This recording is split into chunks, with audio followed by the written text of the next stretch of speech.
going on? Thank you so much.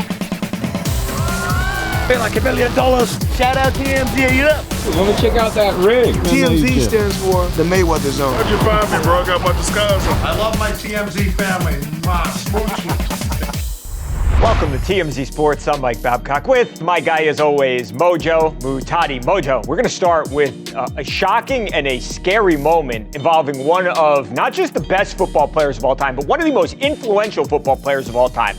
Deion Sanders, earlier today, revealed that he was recently diagnosed with an aggressive form of bladder cancer, Mojo. Now, you may have seen over the weekend, Deion Sanders talked about his health a little bit, but did not get specific. He talked about the fact that he had to recently write a will, Mojo, and he said that on Monday he would be sitting down and having a press conference and explaining what was going on with his health. And a lot of people were really worried when they heard that, Mojo. Of course, you hear the word will, and then you're going to sit down, you're going to have a sobering conversation about your health.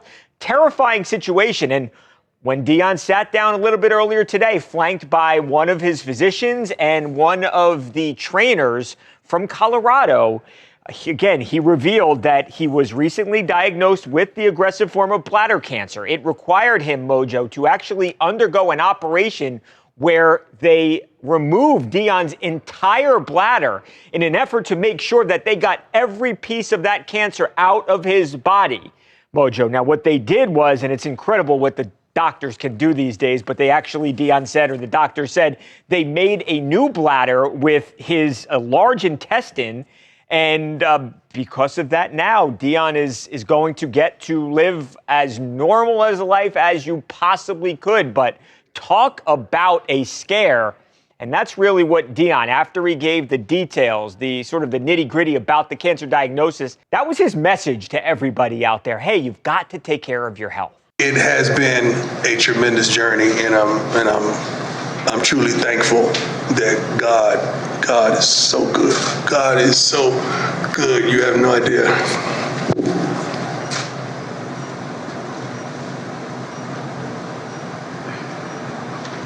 You have no idea how good God has been. It's a totally different life. I mean, thank God. I'm deep. I depend.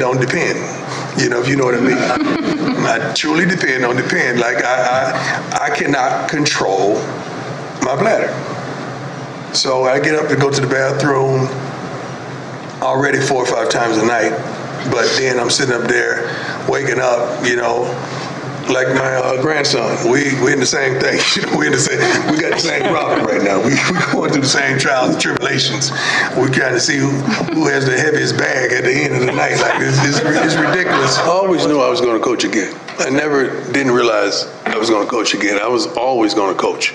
It was never in my spirit, in my heart, that God wouldn't allow me to coach again. That's never thought like that. Wow, there it is, Mojo, and the fact that he can laugh about that. I mean, credit to Deion Sanders. He actually said he lost 25 pounds, Mojo, when he was going through and battling the sickness, and obviously still has a sense of humor, getting back to full strength. And I think, you know, thankfully for us football fans, he will be on that sideline this upcoming season. Deion is not a heavy man, so for him to lose 25 pounds, that just shows you right there what he was going through, removing his bladder from his body entirely to make sure that you got all the cancer off of it. I mean, think about those two things right there. That will show you how serious this was. So when you talk about making sure your will is right, that's a horrifying thing. I mean, what a terrible thing for not only him, but his family to go through. Remember, he's got sons that are in NFL training camp for the first time. A lot of eyes on them. I mean, there's a lot of stress that is surrounding the entire Sanders family right now. And for all of them to be able to laugh off all these things, I mean, goodness gracious, what more do you need to see about how this family handles adversity? I mean, take it back to Shador's comments following his speeding tickets recently. I mean, this family knows how to deal with the adversity, and you got to give them credit. Here's another thing I really want to give Deion credit for. I know he's joking, he's having his fun, he's trying to make light of a serious situation, but his line about I depend on depend. It's really easy to knock people that have to wear adult diapers, right? And, you know, maybe it's something that's embarrassing for some. And maybe I know something a little bit more about this since my cousin Laith is actually on the packaging of Depend, and we've had our fun, you know, with that for sure. But for him to take a very serious issue that he's going through, that his whole family is going through, that almost cost him his life, and to use it as something that humbling, that motivating to anyone that actually does have to wear Depend. I mean, that is how you use your platform to inspire and enact change. I mean, forget like an endorsement deal or something like that. I mean, I even know from my cousin how many people DM him and they're like, hey, thank you so much for giving me the confidence to feel comfortable wearing this. I mean, look what he just did on a global stage. Right, Mojo, I think that's a great point. And you know, Deion was so great on the football field. He's maybe the best at his position ever, but he was also that just the epitome of being a cool athlete away from the football field. And for someone like that is thought of as cool, for him to talk about something, and look, if that's the situation that you're in, we can't control what happens with our health a lot of times. And it's, you know, I could not agree more. I don't know how to put it into words properly, Mojo, but I think that's going to be huge for hundreds of thousands of men and women across the country, across the world, really. So, yeah, kudos to Deion for that. By the way, before we move on, you know, but this might normally be something we would lead the show with, but because of the health scare, obviously we were going to start with that. But Deion Sanders, amid all of this going on, it was actually just revealed that it looks like he is in a new relationship with somebody who is very well known herself. She's a bit younger than Deion, but we're talking about Karrueche Tran. Karrueche Tran, who, of course, you know, actress, she's involved in music, she's done a million things over the years, who, of course, was with previously Chris Brown, was also with New York Giants star wide receiver Victor Cruz, and Deion's son actually posted some stuff as he was in the hospital bed, and Karrueche right there by his side, and he's 57, she's 37. It looks like we've got ourselves a new relationship. All right, Mojo, speaking of a new couple, we've got another new couple, Mojo. And I'll tell you what, the female rappers and the male athletes are having a moment. We've got Meg Thee Stallion and Klay Thompson, of course. We've got Cardi B and Stephon Diggs. And well, now, Mojo, we posted this video on the TMZ and TMZ Sports website. Raptors star Brandon Ingram, of course, traded last year to the Raptors, was seen in Cabo, Mojo, with Glorilla, and she's all over him. And yeah, we are told that these two are an item, and yeah, they look like they're very much into each other, Mojo. Brother, there's a lot of competition right now for that top celebrity couple. My goodness, we've been talking about it nonstop. I don't know if like T Swift and Travis Kelce set the tone, and I mean, that's been going on for a while. So maybe everybody else is seeing, all right, that one's old news at that point. This top spot is up for grabs. I mean, you said it, buddy. We got Meg Thee Stallion and Klay, Cardi B and Stephon. We got Tom Brady and whoever he's talking to that week. You know, very clear that's dating and that's not relationship. So, you know, Tom putting that out there to manage expectations for the start. Very smart veteran move, by the way. But I like what I'm seeing right now. It's getting nasty out there. A lot of competition playing for those playoff spots, Babcock. I like it.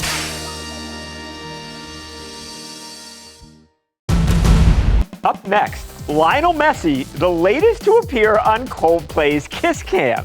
Chris Martin shouts out the soccer superstar when TMZ Sports rolls on right after this.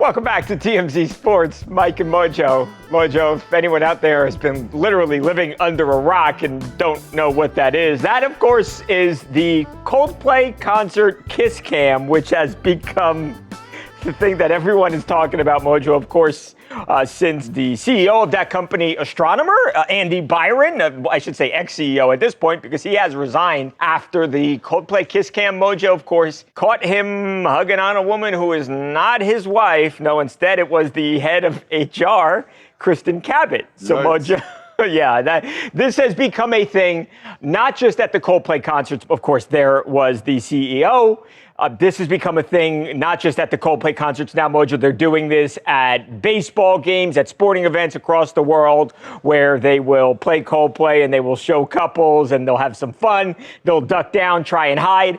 Of course, the beauty is when you go with your wife, you don't have to hide. You can sit there and smile and have fun because you're not hiding anything, Mojo. Of course, you know, Lionel Messi, they were having some fun there, but that is Messi. That is his wife, Antonella Ricuzzi, and they were there with their kids, everyone having a great time, Mojo, and it was just it was a funny moment, I think, for everybody in the building. Maybe not so much Andy, though, the CEO. Not funny for him. No, that was a catastrophic disaster, Babcock. I mean, maybe he should have gone after the head of PR instead of the head of HR. That might have helped him in this situation, because clearly someone was ignoring their corporate training over there at Astronomer. That aside, Lionel Messi, you dropped the ball here, man. This was a golden opportunity to make the most with your time in front of that red light, and this is all we get?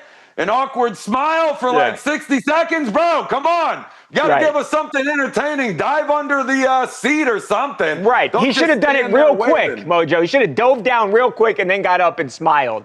That would have been funny. Yeah, and his lady ain't off the hook here either, because she did the same thing. They're both at fault here. That rock that you've been talking about, clearly they've been living under, because you better believe if me and my wife were at the show and we got the Coldplay kiss cam on us, we're absolutely going to play to it, just like everyone else should that's in that arena. So somebody needs to call Messi. Maybe it's their head of PR over there with his team and tell them how to handle these situations. Mojo, are they wearing they're almost wearing identical outfits. I wonder if that was done on purpose or that was by accident. Ooh. You see that? Okay, so they dressed for the occasion. They Look just at froze that. up. They came prepared. They just froze up when the red light went on, is what you're saying.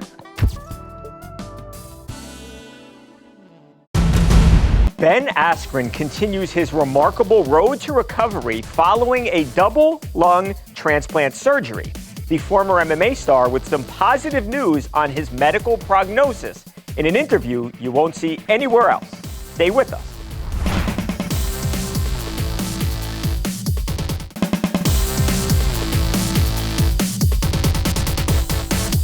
Welcome back to TMZ Sports. Mike and Mojo. Mojo, former UFC star and MMA champion Ben Askren continues to make incredible, just shocking progress.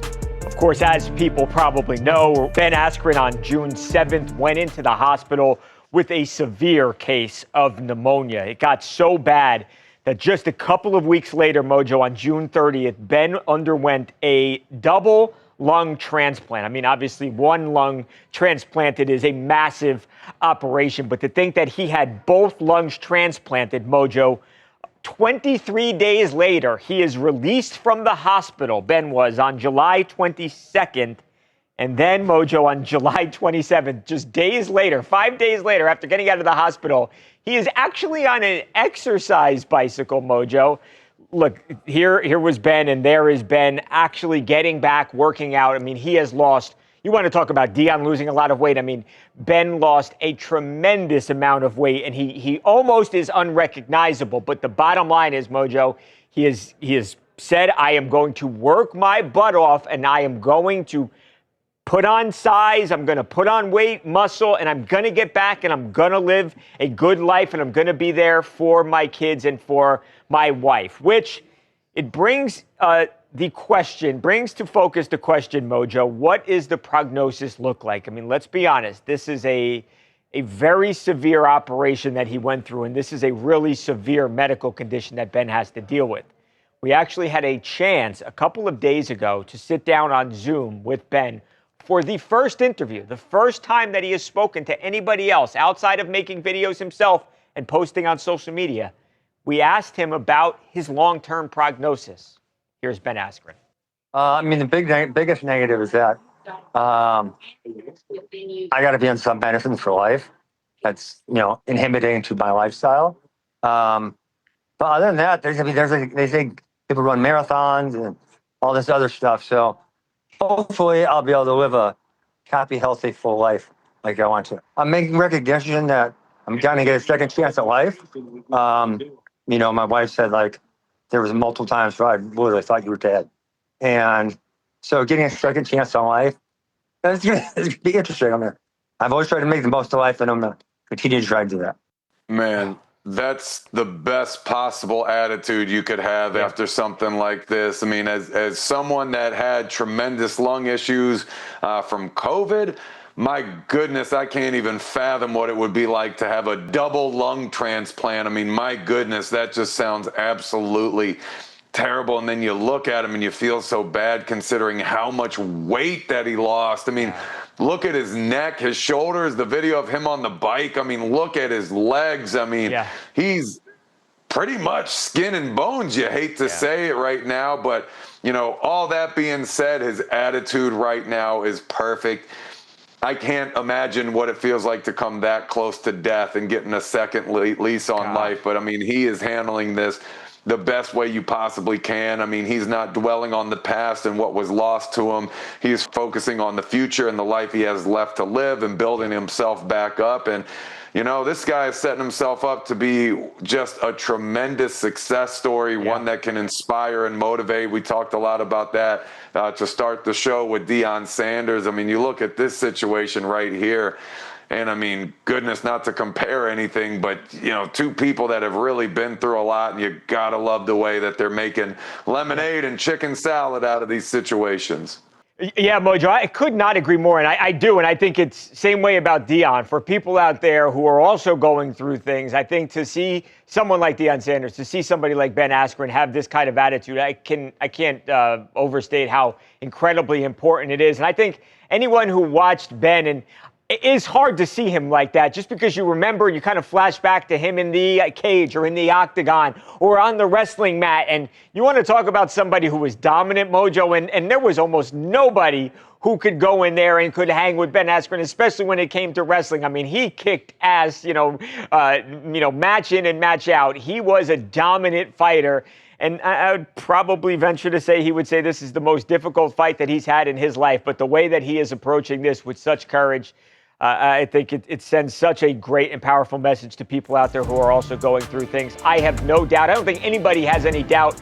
And if you do, probably not wise to bet against Ben Askren. He's going to work hard. He is going to get better. And it's an absolute inspiration. Nicola Joic brought to tears after his horse wins a big race in Serbia. The emotional footage is coming your way next on TMZ Sports. Buckle up, party people, because the TMZ After Dark Tour has hit Hollywood! Get ready for a 2-hour rager on wheels! Join Ray J and other guest hosts as he shows you the hottest restaurants, sickest clubs, and stops at banging bars along the way! Plus, DJ Miles dropping beats as we cruise down Sunset and Hollywood Boulevard, baby! The festivities kick off every weekend from the Hard Rock Cafe at 7:30 p.m. So head to TMZTour.com to book your tickets for the TMZ After Dark Tour! It's gonna be epic!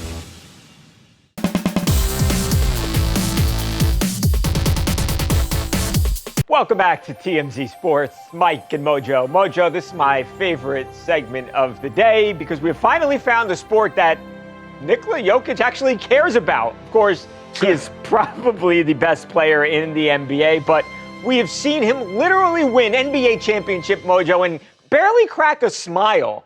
We've seen him basically say, hey, I don't care about this championship parade with all of the fans. I just want to get the heck home.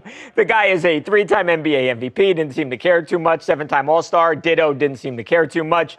Again, now we have finally found the sport where he really seems to care, so much so that he was literally brought to tears. So he's big into horse racing, Mojo. This is that the thoroughbred horse racing with the jockey on the horse. This is the steeplechase kind of racing. Well, his horse, and I'm probably going to say this wrong, Demon del Est, it apparently means Demon of the East, won a big race in Serbia. Look at him, Mojo. Literally he is hugging the jockey. He goes up here, he is patting his horse on the back, Mojo. And again, literally tears streaming from his eyes. That's how happy Nicola Joic was about winning this race. It's crazy. I have been loving the comments on Twitter of people saying, man, basketball really is a part-time gig for Joker. Like, this isn't even his focus. You love to see that, especially when he's that good. He expects to win. I mean, that kind of attitude, it certainly bodes well for GOAT conversations if he continues down this trajectory. Anyways, basketball aside, he loves animals. He's a big animal lover.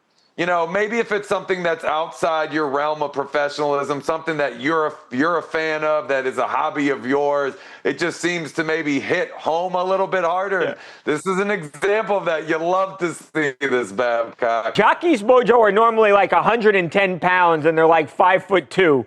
I don't know how tall that jockey is, but at this point, Jokic may as well just ride the horse. He's near 7 feet tall, Mojo. That's a big guy riding on this steeplechase thing there. But anyway, I digress. Joker's horse won. This apparently is his passion, Mojo, and basketball just pays the bill. So there we go. Congratulations to Jokic. We have got to go, Mojo. We are out of time. We got a big one tomorrow, though. I'll tell you what. Everyone still talking about Happy Gilmore 2. There are a ton of big cameos, big stars in this movie. One of them being MJF, Mojo. Tomorrow, of course, professional wrestler. Tomorrow we're going to talk to MJF about this big role, Mojo. And that is going to be a great show. That's right, Babcock. It'll be the best show since today. I'm a lawyer.